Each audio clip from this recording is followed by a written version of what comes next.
My God, that woman looked at me all the time, and she didn't look at me because she tried to reconstruct what this woman said. Yeah. But in actual session, there's a lot of eye contact. Okay, so you see what I'm trying to do? Have I covered everything? Not everything, but most of the point here, right?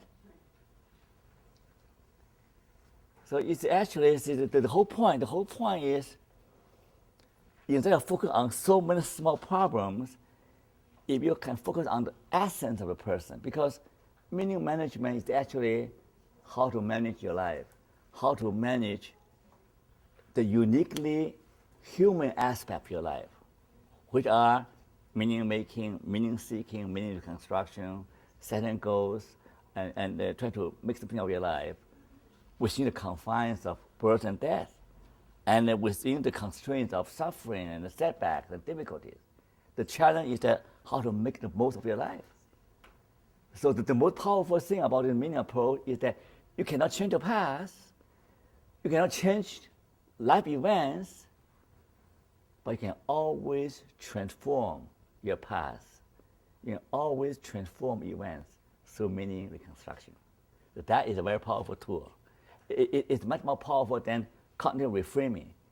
Because cognitive reframing dealing with the situation, but this woman changed herself.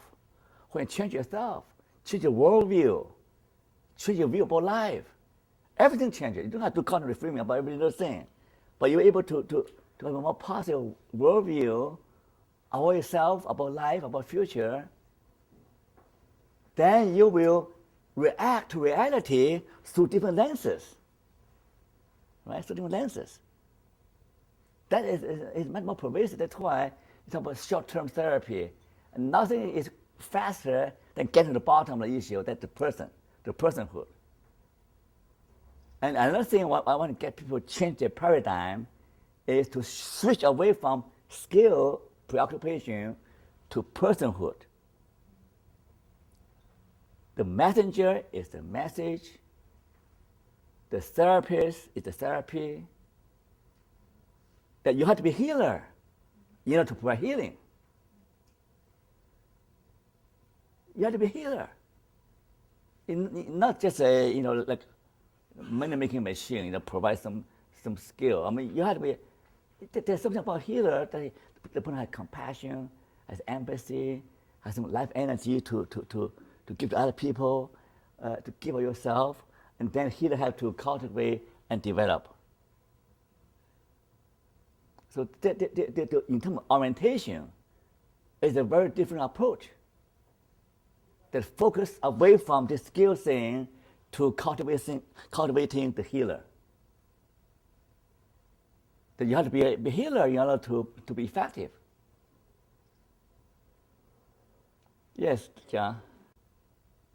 Obviously, she found great meaning in the aspect of her husband meeting up with her daughter, and so that there was meaning in that. And I'm just interested in this aspect of how that for her was a real contact point, but then the God aspect. How do you work with the fact that is not visible? There's nothing tangible. It could be illusory. And if the individual doesn't have a faith system before you engage with them, are you not working in an area that they could then react against? So remember I asked her, I said, she's all alone. Think about that, she's all alone. Has no friends, no relatives to call upon, all alone. So she needs to draw strength from somewhere, right? So my question is that, do you draw strength from God, right? Oh, she said, oh, yes, I do. Right? Yes, I do. I didn't ask her about her belief system. I'm thinking about her well-being. And she needs all the help she can get, right? She can need all the help. She needs strength.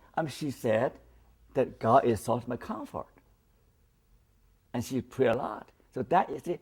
I want to explore all avenues that where she can draw strength to nurture her soul, to nurture herself. Now, let's give an example. Yeah, Frank. I mean, she had said no at that point. So you said, do you draw strength from prayer? And if she had said no at that point, so she had no spiritual practice, what would you do at that point? Well, then I don't go down that path. I will not go down that path, right? I will not explore that any further because that's not part of her worldview, and that has not been helpful to her, right? Yes. Except that your meaning is based on a larger worldview. So how do you help her? You saying you're not, or you want to expand her worldview? Okay, now, I know you. Here's something. This religion thing is a sticky issue, okay? I mean, throughout this conference, okay? And I'm very honest about that, right? To some people, God's concept of religion is an impediment rather than help, okay? That's for some people, okay? Once you imagine God or religion, whatever, a block goes up, right? It's an impediment.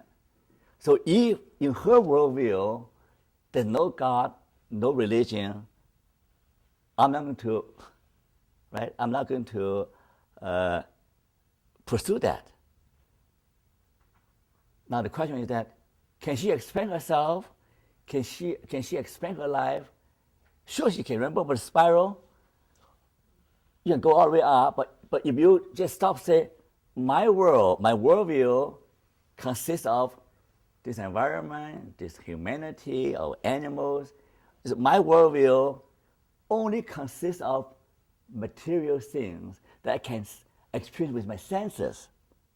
Even then, she can still expand herself tremendously by thinking about life beyond her little box, right?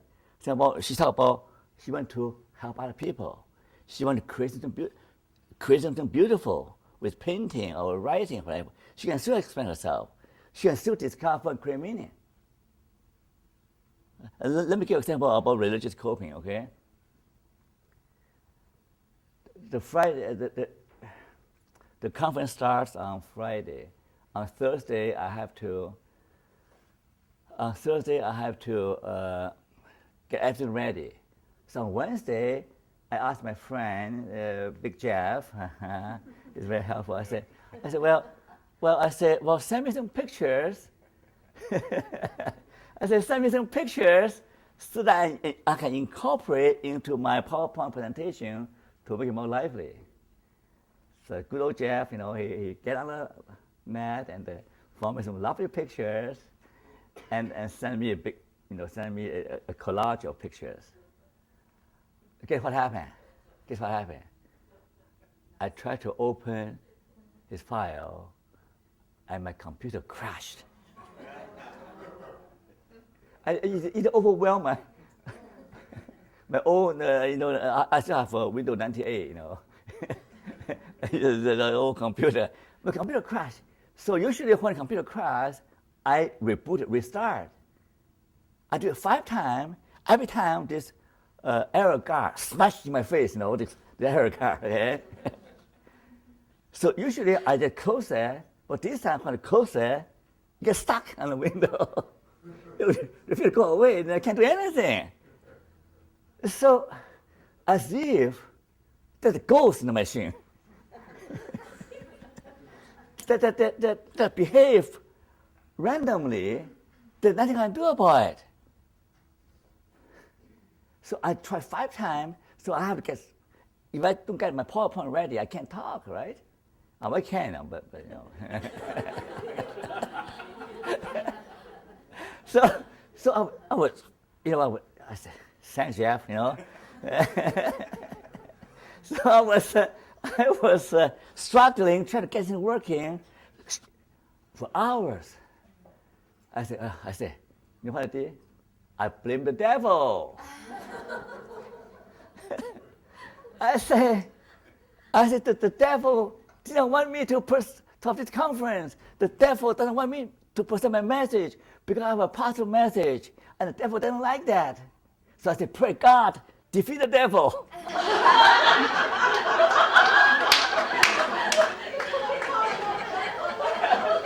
I said, no, I said, God, this devil take over my machine. I can't do anything about it. Qigong didn't work. So I was so far I said, I'll pray. See, religious coping now, religious coping. So blame the devil and I pray. After prayer, I say I'll sleep and I'll rest, and next morning I turn machine. Everything works fine.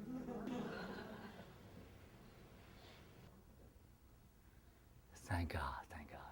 Otherwise, I won't be here. Now, that's my worldview, right? Other people might react differently. I blame the devil, maybe rational. I pray, maybe rational, but it works. I don't know what happened. That's why I'm here, right? With PowerPoint, with pictures. Thanks, Jeff. So I mean, people cope differently, right? I mean, life is tough. Life is really. I remember birth, death, in between. It's really, really tough for most people. Okay, let's wrap things up in 10 to 15 minutes. Yes. Something that was going on in the demo, which I really tuned into, was that even though Mary was in a very difficult life situation, you had a lot of laughter in the session, and that was a uniquely human character. But you have to, thank you, but you have to realize that she has transformed a great deal over the sessions. In the beginning, she was broke down crying all the time, and then she gained strength and a better sense of herself. You can see the person. She said, "Oh, I'm a different person now." There's a change in her outlook, in her view about herself, about life. So there's transformation going on, and she's able to laugh and with me. And it's, if she's here, she can be able to testify that she's a different person now. When she first time she cried, she said, she was just surprised by herself. She said, "I cried," and she said, "I never." When she first time she cried, she said, she was just surprised by herself. She said, "I cried," and she said, "I never cried." And I was so relieved that she did cry. That was something. Okay, let's wrap things up a little bit, okay? Several people come to see me and say, the main reason we come to the Summer Institute, because in your system, spirituality is front and center. Now, like my friend Jeff said, "Oh, somebody might be offended." I know some people are offended. Remember, you warned me about that, right? I said, "Well, that's who I am. I can't pretend to be otherwise. I have to be upfront and say that in my system, spirituality is front and center." Now, everybody talk about spirituality now. There's so many books come out from American Psychological Association, from CCA, American Counseling Association. There's so many books on spiritual things, but they never talk about the person. They say, well, a person need prayer, you just make up a prayer you just learn some prayer for the person. But in my system, spirituality is not an add-on. It's not something that is add-on. Okay, you really need prayer, I will read the Lord's Prayer for you. Are you a Muslim? I'll read a Muslim prayer for you. Or Buddha, it's not an add-on, a skill, but rather it's something part of you. Okay? And the second thing is that if you read the manual I give to you, you know that this meaning and spirituality are two sides of the same coin. Because both religion, both spirituality, and meaning, trying to address some larger issues about human condition, about the meaning and purpose of life and suffering and death. And often people grapple with those issues, especially people in hospice, in palliative care. They're not concerned about making a name for themselves or making money. They're concerned about how can I live fully, vitally, happily, in whatever time is left for me. And how can I enjoy life while pain, while no death can come anytime? That's a challenge. So spirituality helps in the sense that it not only provides comfort and strength, but also a sort of transformation. Okay? So now go back to my theory now. So enough spirituality, and anybody, any more questions? I wrap up, okay, just because I don't want you to bring closure, okay? So my whole theory about coping is called the resource congruence model. Resource congruence model. Usually people feel stressed out when they perceive that they don't have the resources to cope with the demand in life, right? See, if you have to pay bill, you don't have money in the bank, it's deficit, then you're stressed out. But you have plenty of money in your bank, then you no problem. So it's a good idea now. So when I talk about resources, I talk about both inner resources and social resources and material resources. The thing I want to focus on is the inner resources. Now, remember talk about the inner center, your inner core, your inner sanctuary, at the center of certainty, of security, of rest, of revival, whatever. That is in the center, and that is the source of a defiant human spirit. That is the source of faith, and Frankl called that the medical chest inside you. Okay. Now, you can build that inner center through meditation, through reading, through faith. You have to build that thing. The second part of my theory is congruence, that your coping has to be congruent with the situation. Now, traditionally, all we learn is about problem-focused coping, emotion-focused coping. But in Mary's case, problem-focused coping or solution-focused coping only carry her so far because there's nothing much can do when a person has this degenerative disease and getting worse every day. There's really nothing much can do. Even emotional coping, say, I should tell myself to feel better. That's still limited. That's why in situations that beyond your control, in situations that is an existential given, like death, loneliness. I mean, you have to bring in existential coping and spiritual coping. Now, there are two aspects in existential coping. One is to accept what cannot be changed, to accept life in totality, good and bad, to accept yourself with all your limitations, with all your baggage. Secondly, is try to transformation, to something positive. For example, if you have a terrible past, abuse, trauma, whatever, you always have this shadow in front of you. What's the best way to do? You're facing the sun, right? The shadow behind you, right?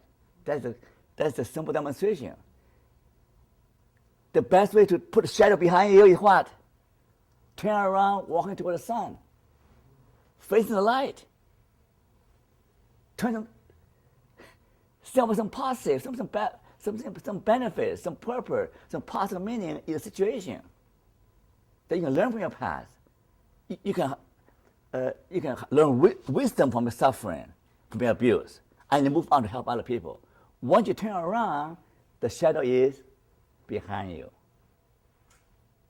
right? Now, in terms of spirituality, the same thing. It provide you inner resources. I can talk about the story about the miners, in Pennsylvania, got trapped down in 300 feet underground. They pray. You're not going to fight your way out. The many time you have to draw strength from Almighty God. You don't have God in your system, that's fine. But that is the extra source of resource. So I guess I best stop here, and I really want to thank you for your attention, okay? So we'll see you again, okay?